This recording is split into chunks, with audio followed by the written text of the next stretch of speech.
biliares. Este tema estará a cargo de la doctora Mariolinda Peña Sosa, que es residente de segundo año del Hospital José María Cabral Ibáez. Entonces, ella va a compartir el tema de nefropatía por pigmentos biliares. Y ya la semana subsiguiente vamos a continuar con los temas sobre enfermedad renal crónica.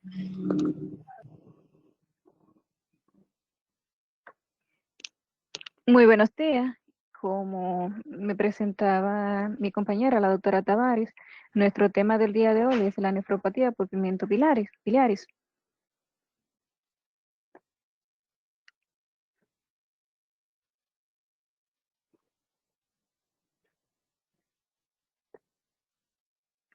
Empezando con la definición para la misma, la nefropatía por pigmentos biliares no es nada más que una nefropatía de tipo colémica, mejor conocida como nefropatía colémica, que es una patología que se caracteriza por una función renal alterada junto con cambios histomorfológicos que son característicos y que consisten en la formación de cilindros intratubulares y lesión de las células epiteliales tubulares dirigida hacia los segmentos distales de la nefrona.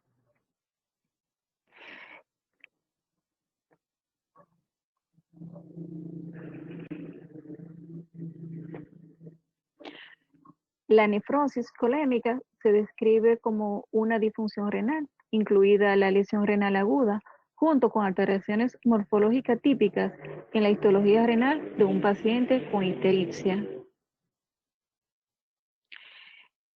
Remontándonos a la parte de la historia, en las décadas de 1960 y 1980 se utilizaron con mucha frecuencia la ligadura de los conductos biliares común, en la cual se describió un deterioro de la función renal debido a cambios estructurales de las membranas plasmáticas del epitelio tubular y de la mitocondria, que se atribuyeron a niveles elevados de coléfilos. Los coléfilos no son más que proteínas transportadoras hepáticas, así como también las bilirrubinas conjugadas. Además, se observó efectos sobre la concentración y la capacidad de dilución por el riñón con un potencial nefrotóxico de la bilirrubina, debido a la acumulación de esta en la mitocondria con su posterior inhibición en la fosforilación oxidativa, con una disminución de adenosina trifosfata o ATP. Es por esto que a partir del siglo XX, la nefropatía por pigmentos biliares entonces empezó a llamarse como nefropatía colestásica, que es el nombre más común por el que se conoce, nefropatía relacionada con la ictericia, nefropatía por cilindros biliares y nefropatía biliar. Cualquiera de esas entidades representan la misma patología. Entonces aquí remitiéndonos a la parte de la fisiopatología para la misma, en el cual tenemos una imagen de un túbulo renal en un paciente con una nefropatía por pigmentos biliares. Aquí podemos ver la bilirrubina, esta se incrementa en el seno intrahepático, pudiendo ocasionar daño tubular directo y por ende va a causar una lesión renal aguda. El riesgo de la lesión tubular va aumentando cuando los niveles de bilirrubina son superiores a los 20 miligramos por decilitro. Cuando la bilirrubina está por encima de este rango, entonces las células, las nefronas, son susceptibles a sufrir una nefropatía por los pigmentos biliares. Entonces, el túbulo proximal es donde se realiza el transporte de la bilirrubina. Cuando se satura, entonces da lugar a la formación de los cilindros que originan el daño tubular. Ya bien, este daño puede ser por toxicidad directa de la bilirrubina o bien por la obstrucción intratubular de estos cilindros. Entonces, los mecanismos responsables del daño tubular son el desacoplamiento de la fosforilación mitocondrial celular, así como también la inhibición de la bomba de sodio, hidrógeno, sodio cloro, sodio potasio. En el cuadro histológico se va a caracterizar por túbulos llenos de células epiteliales, degenerados y bordes de pigmentos biliares. Algunos túbulos también pueden estar dilatados y obstruido por estos elementos. Entonces, aproximadamente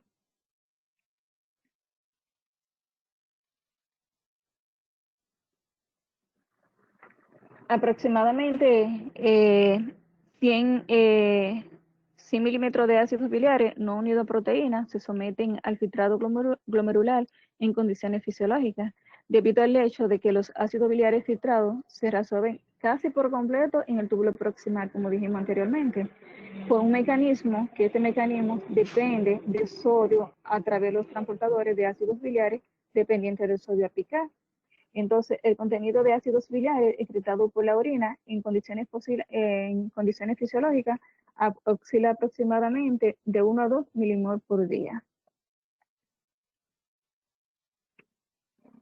En esta otra imagen vamos a explicar los hepatocitos en la colestasis y cómo produce el daño renal.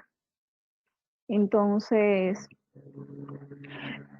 los hepatocitos en las colestasis van a limitar el aumento de los niveles hepatocelulares de ácidos biliares mediante la regulación positiva de los transportadores adaptativos vasolaterales. Estos transportadores son el MRTP y el MRP4 y el OACT alfa y beta, que estos son proteínas transportadoras de los ácidos biliares independiente del sodio.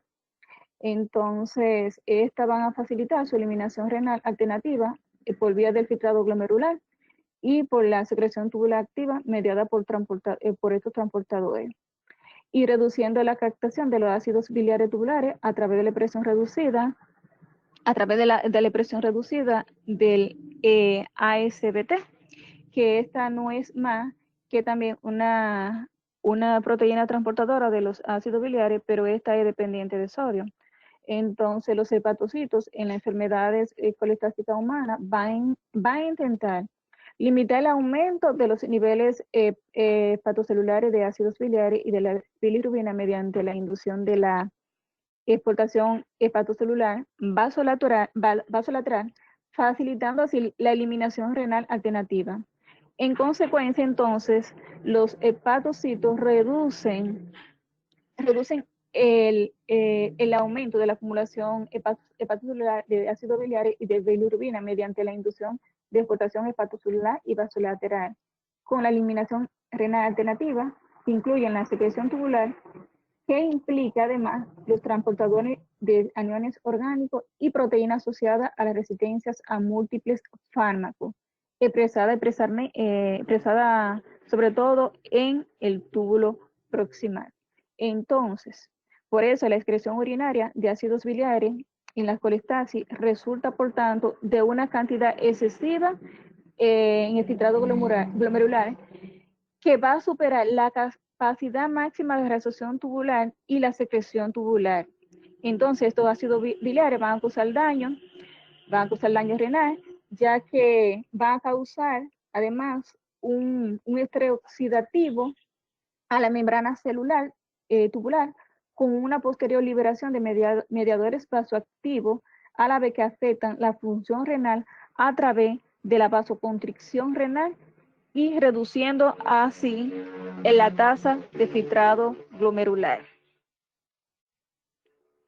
Entonces, los factores de riesgo para la nefropatía por pigmentos biliares son los pacientes con estenosis biliar, enfermedades colestásicas avanzadas, los pacientes cirróticos, los pacientes con cálculos en las vías biliares, los pacientes con hepatitis tanto virales como la hepatitis alcohólica, pacientes con lesiones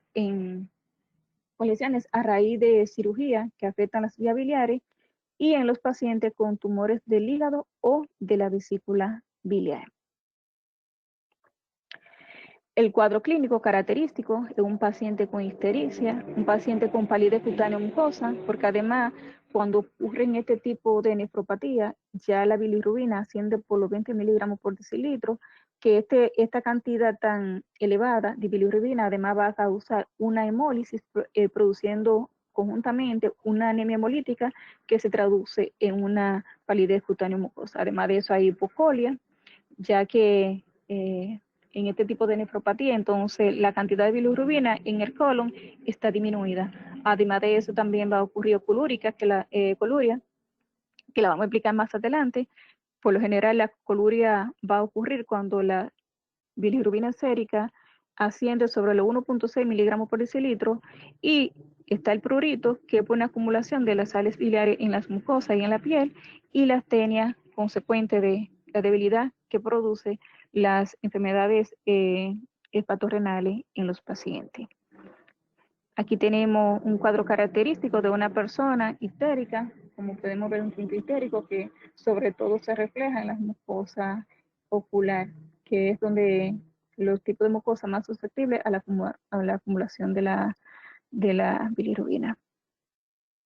Entonces, el diagnóstico de la nefropatía por pigmentos biliares, sobre todo nos basamos en el cuadro clínico que mencionamos anteriormente, también con un paciente que tenga este cuadro clínico, que además tenga una hiperbilirrubinemia mayor a 20 miligramos por decilitro, un paciente que además tenga elevación de los ácidos séricos, y que un paciente que se pueda comprobar que tiene cilindro de bilirrubina en los sedimentos de orina, así como también por biopsia renal. También están los marcadores de elección renal estructural en la nefropatía colémica y en la enfermedades hepáticas. Dentro de los marcadores que nos ayudan en el diagnóstico tenemos la interleucina 18, tenemos el KIM1, el KIM1, perdón,